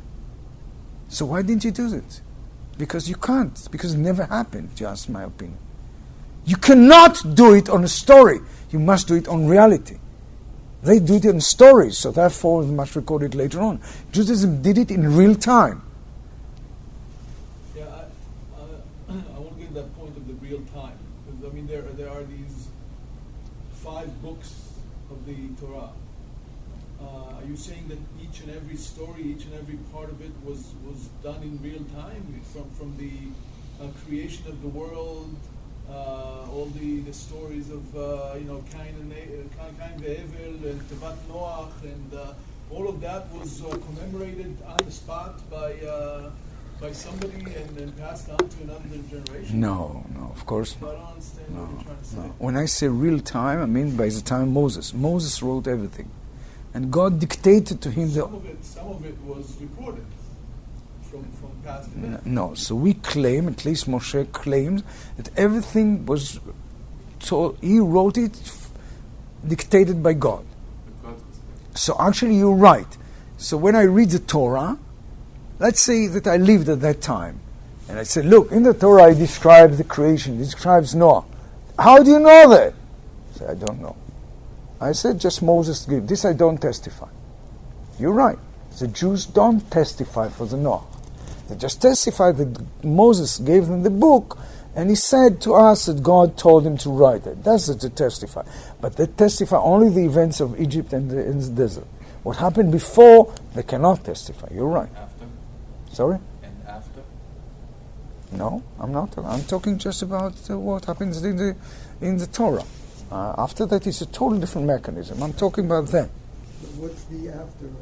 He's talking about the Bible. Yeah. The books of Bible don't have this protection. When were they sealed? 2,000 years ago or something? When was the last? No, the book of Moshe, he wrote that he sealed himself. ויכתוב את כל דברי התורה האלה עד תומם. He said he sealed it. And you don't have to allow it, you don't have to change. He sealed the book of Torah, at least. And then since then, it hasn't changed one letter added or removed since... Well, there is a beautiful experiment about that. That, the books of Judaism came back from all over the world. And there are few letters have changed. The Sephardim, the Yemenim. But just to compare, look at all the Jewish books around the world, just a few letters different. Compares with Christianity. Compare. When you talk about the books of Christianity, the different versions, we're talking about thousands of differences. And they were protected much better, believe me. They were not like us, prosecuted and so on. They have all the time in ministries, monasteries, writing, copying and so on. And the differences are tremendous from the copies that come around. For us, there are a few letters of the Sephardim, Yemanim and Ashkenazim, just about 8 letters, that's all. How about Quran? The Quran, tremendous differences. So wait, let's just repeat that for a second. So what you're saying is it was sealed, what Moses got at that time, that's the part that was sealed. Before was not, and after was not. Right. No, before wasn't. Before there was no book. God told. There was no book before. It starts with Moses, basically, and ends with Moses. There are 5 books of Moses. The 5 books of Moses. And he records and he tells us what happened before, not from his own knowledge. It was not by the time of the creation. It was not time by Avraham. It was not by the time of Noah. But he says that that's what God told him to write. So could you guys explain to me, because so the fact that he sealed it and there were witnesses, what does that mean? Generates authenticity. Because Generates. you can never propagate a document like that from the first generation on if it's false to begin with, because it's saying, right now this happened, you are witnesses. And they will testify. They don't testify from the Noah, but they testify from the unbelievable things which happened for 40 years. Not going back to Genesis, but That's exactly why I raised this issue. So, hypothetically, let's suppose that we accept that this is absolute truth. Okay. Why would you like to include our scientific inquiry as a tool to research it? That's a kind of, I fail to understand the motivation for that. Me? I don't understand. For me, You're doing the science of So I have to understand. I tell you, look, I came from a language of rational. For me, belief was a dirty word. Not because I'm against belief, because I cannot build my life on something abstract with no foundations, with nothing. I cannot. So when I had to do the bridge to Judaism, I had to know that I can reconcile with my scientific thinking. My scientific thinking is I have to know the rationale. Now, so do I believe in Judaism? I say no. I have reasonable evidence, either you accept it or not, reasonable evidence that it came from a divine source. Now, I have the decision, should I trust him? That's a totally different thing. This is not scientific. Judaism calls you for a spiritual decision to trust him. All right? This is your decision, everyone's decision. That's, by the way, Yeshayahu Leibovich's point of view. He chooses to believe. Yeah, I understand. This is true. But to trust God, this you cannot prove. I can prove only the authenticity of the transmission process. And from then on, everyone's decision, should I trust God? So you believe the transmission process from the books of Moses was authentic, right? Yeah.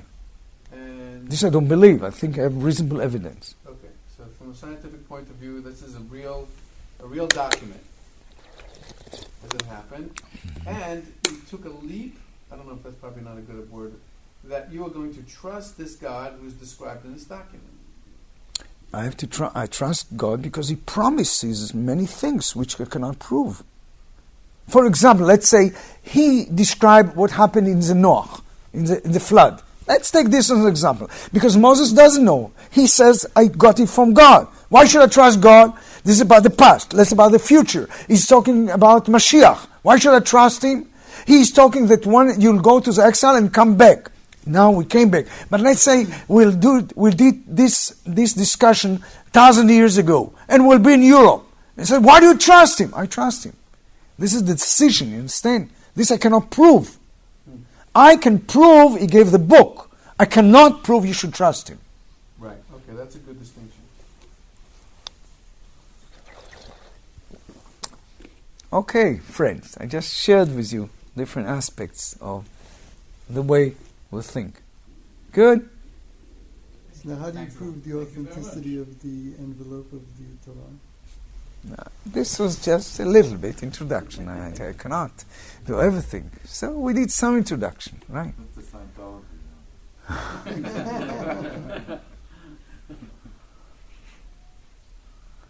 So we go around now and we think we have a very, very important role to build Jewish identity. Our role is not to make people religious, because this might be a private decision. We care about the Jewish people, and it's so important for us that people will be proud of their heritage. It's not just myth, it's something that's reliable. And especially in Israel today, I don't know to which extent you're aware, but the main conflict today in Israel is spiritual. But not between the team and not the team, religious knowledge, but between us and the Hamas. I want you to know. People are not aware of that. But because all the Arabs says that we are a declining society. We care just about career and pleasure, and therefore our time is short. And they are idealistic, they are the new David, and we are the new Goliath. Understand? So we are stronger, but we are declining. It's just a question of time. And, in game theory, I read a lot about game theory, and there are some fascinating things about game theory. I'll give you an example. I don't remember the name of the Spanish conqueror when he came to Mexico, and he wanted. Cortez. I think it was Cortez. I don't remember. So he wanted to make his soldiers fight. Now they were scared, but they could always say, "Well, if it's too tough, we'll run back to the ships." You know what he did? He burned the ships. You've got no way back. That's it. That's a principle in game theory. Sometimes they create. Now, when you fight with someone, his behavior is totally different if he thinks that pressure would help. If he thinks there is no way pressure would help, he behaves totally different. Now, they believe the pressure would help because they think that we are weak. If we would be much more devoted and proud of ourselves, and they would know there is no way we give up, they would change their behavior. So I believe that politics can just maintain somehow. It cannot change it as long as they are sure that we are going to collapse. And they are sure, they say it. As long as they are sure we are going to collapse, there is not going to be peace. Only if there will be very strong, spiritually motivated people, there is a chance for peace. So for me, going around and strengthens the Jewish identity, if a guy just put filling, all right? This guy is not going to collapse. For him, Judaism is a mission in life. I don't care how much mitzvahs he's doing, understand? If the whole Jewish people would express and be proud of their Jewish identity, there would come peace. Maybe you can shed a little bit of light on what's happening with the Haredim now, right?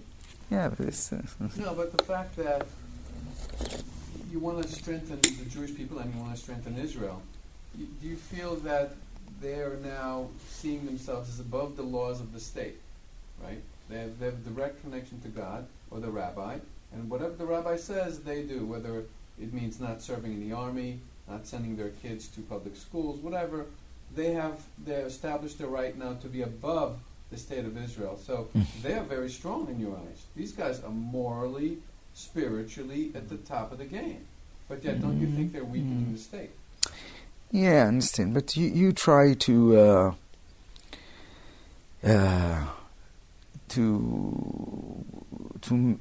go to a general picture, which I might not agree with you.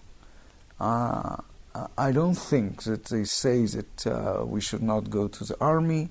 They came to an agreement, and this is a legal agreement about the people who learn Torah and the people who don't learn Torah go to the army, and legally, maybe you don't agree with the law, but the people who don't go and learn Torah, this is by law. So you might not agree with the law, but this is not being above the law of the country. We're talking about education. But the latest thing, the last week. All right. So now, so listen to that. We say that the law must have limits. It cannot be. Just imagine that the law would tell you that you must drive on Shabbat. We think it's illegal law. But it doesn't. Listen, I say, just imagine. So you have to understand, if the law comes and tell you, I am not ready to fund the school if you don't abide to certain rules. This is fine. We think it's not proper, but never mind. And they agreed with that. So, fine. So we leave the school. No.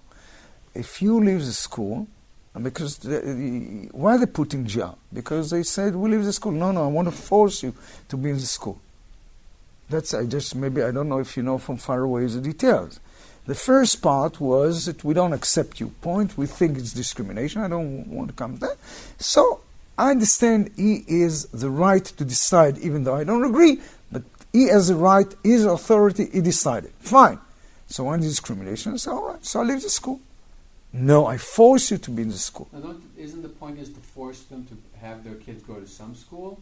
No, they took a bus and sent him to Bnei Brak, to another school. They no, we don't let you. You go to jail. They didn't go to jail for discrimination. Not for that. They went to jail because they sent the kids to Bnei Brak. I want to force you for this school. And this, to my understanding, he passed the border. And many people in Israel, not even secular, say he passed the border. This is not his authority. His authority says this is discrimination, and if you do that, I close the school, or I don't give you money. That is his authority. But to force me to send my kids to this school, I think he went beyond his authority.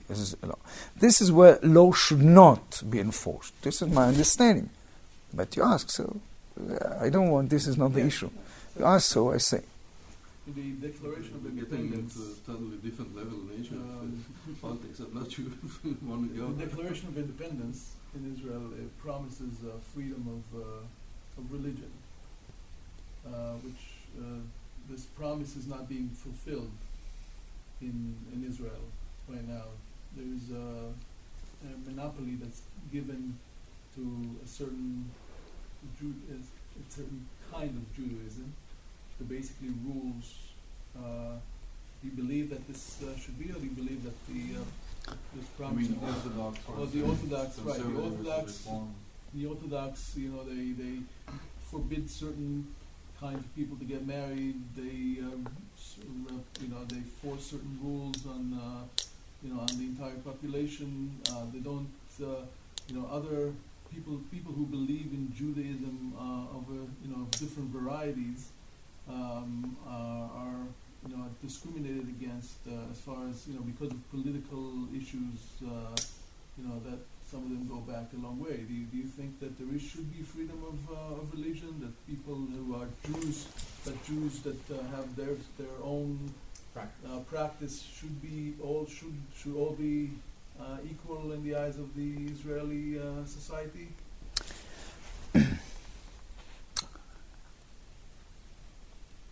Look, the issue is a bit more complicated that way. Freedom of religion is one thing, but to have a monopoly, what you say, is something totally different. Because everyone wants to have any religion, whatever he wants to exercise, he can. This is not the issue. You ask of something different, which is nothing to do with freedom of religion. Please, excuse me to say. It has to do, you say, that they got a monopoly, let's say, of marriage and things like that, and I don't want to get married with them. Why don't I have other options, etc.? This is not freedom of religion. This is a real problem, but it's not the issue of freedom of religion. Now, why is it so? You have to understand that this was done by people who were very, very not religious, mainly Ben Gurion. And he didn't care about religion. He cared about the unity of the Jewish people. It's nothing to do with religion. It has to do with the fact that if you don't do that, after a short time, many of them don't belong to each other. Because let's assume now that we let everyone marry the way he wants. This is not a religious issue anymore. This is a religion that part of the nation would say, you are not Jewish anymore. You know? And if you're not Jewish, I don't want a partnership with you. I don't want nothing with you. This can ruin the state of Israel. No matter if it's good or bad, but as a politician, I would not let it happen. Never mind good or bad, it's going to ruin the state of Israel. That's why Ben-Gurion suggested it. It's nothing to do with religion. That's the fabric of the Jewish people. What I think will ruin the state of Israel is the fact that going into kindergarten, now there are 50% of kids who are exempt from studying the core curriculum, which includes things like English, like math, like things that will make them, when they grow up, they become productive in the economy of Israel. You'd excuse me. And these are all based on I'm not making these numbers up. No, please. The information you got is flawed. Absolutely. Allow me to correct. Professor Taub, Professor Taub, who does for many years. But you'd allow me to add a little bit to change it? Just listen to a minute. There is something in the transformation of information that was flawed. Listen just. You write that 50% entered religious school. But 90% of them do learn math and English. There is big misunderstanding. You're right, but most of the schools do learn the thing. Very small portion don't. So the fact that 50% enter religious education, I learned, for example, in Yeshiva High School in Israel. And we got the best marks in matriculation examination in Israel. You know, the Yeshiva High School are the best in the average in the high school. So it's not that all religious people don't learn this subject. I think it's misleading the information. They connected two different things. The fact that 50% are religious, coming to grade, which is true, and the fact that some don't learn basic things, which is also true, but artificially they connected the two pieces of data. I followed this, and I heard a lot of arguments, and I heard a lot. I'm not talking about I'm talking data. No, I'm talking about people that were arguing in Look, favor of the religious people. Please, you don't believe me that the correction which I said is right? No, I don't. All right, so I'll send it. You give me your email, and I'll send it to you. Okay. We are used never to argue about facts. Facts is to be checked. Never argue. You argue about ideas. We never argue about facts. It's a waste of time. That sounds good. Huh? Sounds good to me. Good. You'll give me your email, and I'll try to send it to you. So, I think this discussion can easily get involved, can easily move in a direction of a political conversation. Yeah, I'm not interested. Please, I respected that you raised it, but I don't want to continue that. Exactly, that's what I'm saying. It could easily, and there's people in the room who have very strong opinions about the way the nation is being run politically from a religious perspective, and I think that's a very interesting conversation. Another day. But it's not. I don't think it's the purpose of what you're trying to convey, and I'm trying to take away for myself something that I can hold on to, because we've been here for 2 hours and you shared some interesting, more than interesting, some compelling ideas and some compelling approaches to thinking about how I can think about both my relationship, my relationship to Judaism, my relationship to Eretz Israel, my relationship to this country, future would look like. And I appreciate that, and I thank you for doing that. Because it's very easy to just separate from that, or not consider those things. The usual arguments are easily dismissed or rapidly turned into political discussion and religious political discussion, which is fraught with all sorts of difficulties and don't go anywhere necessarily. And so what I'm thinking about is what is it that I, as I said, what I can take away, because what I'm not, and I'm not sure if this was your intention, was to sort of put out a number of different appetizers. Hummus, shakshuka over here, a little this over there, in terms of stimulating thought or interest, or was there a through line that you were hoping or planning to convey that I could stitch together the various pieces to How do you tie categorize? together? How do we tie together all the different topics? Because I might have. Let me just finish one other thought. Because I sat through, I think it was 2 days or 3 days of Bible codes and the scientific, all the statistical stuff at a very large seminar a number of years ago. And I was very compelled by the scientific statistical evidence that suggests, similar to what you're saying, that dissipated. It didn't stay with me. I became evangelical for a period of time because I was compelled by that. But it didn't change my behavior, it didn't change my observance, it didn't change anything longer term, which is a big thing to do in a secular Look, it's world. yeah, I understand this. It's Not zapped twice simultaneously. I was that pretty hard with the stats. I mean, they were pretty No. compelling kinds of stuff. But it didn't stick. It no. didn't stay. I might have 3 motivations in the reason why I come to present it. First, to give you, I think, a new outlook on Judaism. It's a different perspective to respect, love, and be proud of Judaism. This is one. Secondly, if I can evoke the Jewish identity to the extent that everyone wants to do something, whatever he wants, but to be part of it, not just to listen, to be part. And this is whatever, I don't know you, but everyone is somewhere on the verge of doing something, and he decides to do because he wants to express his Jewish identity and to pass it on to his children. And the third motivation, is the most important one. And I didn't say it yet, but now I say it, is for us, Judaism is learning. And you said that you exposed, nothing happened, and I think the most important thing should have been that you'd start learning. And we don't believe in doing without learning. It will not last. So therefore, if one has to choose between doing and learning, we always say learn.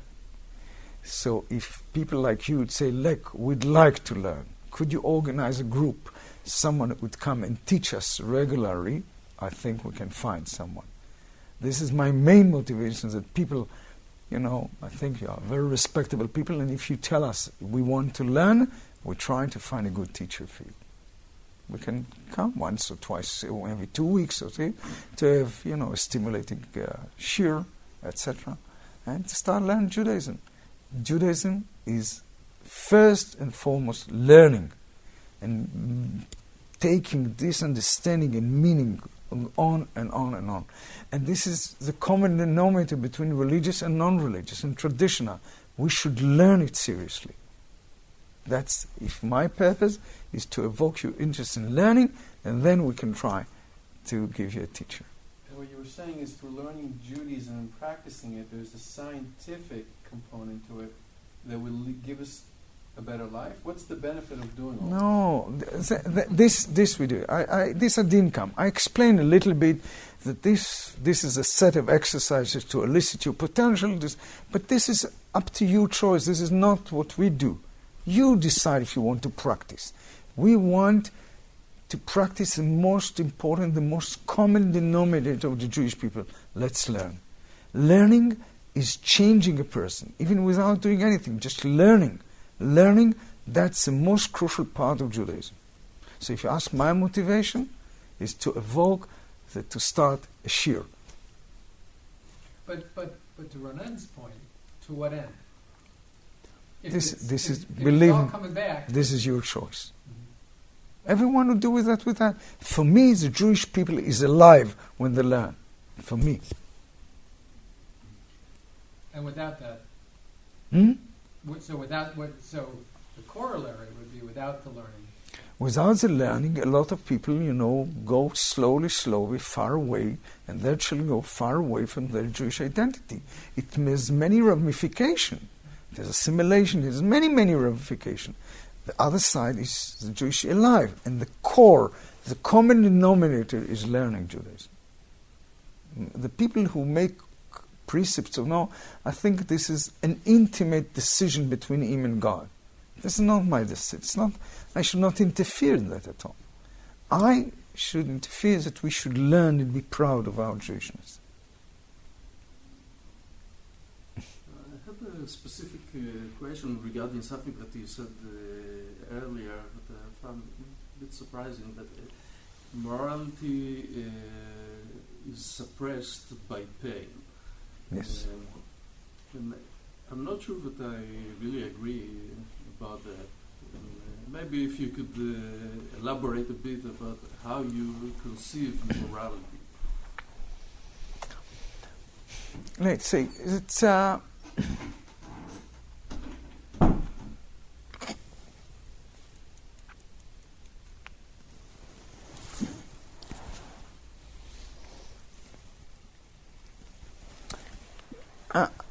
I'll describe you an experiment done in the MIT. They took students and The pain experiment? what? The, No. experiment? Professor Dan Ariely is an Israeli, and he just published a book, לא רציונלי ולא במקרה. It is described, it's a book in English, and he described the experiment. And they made a test. Form, survey, whatever. Different kind of moral questions regarding men and women. Would you cheat her? Would you do that? Would you do that? Would you... So, fine. And according to reasonable standards, their students were quite moral. Fine. Then a week later, he took the same set of students, and he showed them a dirty movie. And the question was on the screen, and they would have to push, buttons to answer. The answer was dramatically different. What does it mean? That no matter what his values are, when it comes to real test, in reality, they don't work. Because the intensity of the values is very weak. People think that the question is, do I believe it or not? It's not true. There is another factor, which is intensity. And in this case, the intensity of the lust is stronger than the intensity of the values.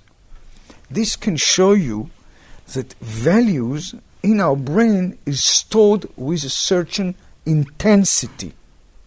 So therefore, you can understand that what decides this intensity? Can we change this intensity? I claim yes. That if your values cause you tremendous pain, unless they come from absolute source, then it's different. But if they don't come from absolute truth, you adapted them, you believed in them, your brain would persuade you, not by logic, but to change gradually the intensities of the values to reduce pain. And there are, I think, many experiments to that. Is there a difference between men and women? Regarding this issue, yes. But in other issues, women have their own problem. But regarding this, because the amount of testosterone of a man is 10 times 4 than women. You know that men are much more vulnerable for lust. But women are much more vulnerable to falling in love. And for shopping. Shopping, of course. But to fall in love. Falling in love. So they have their own weaknesses.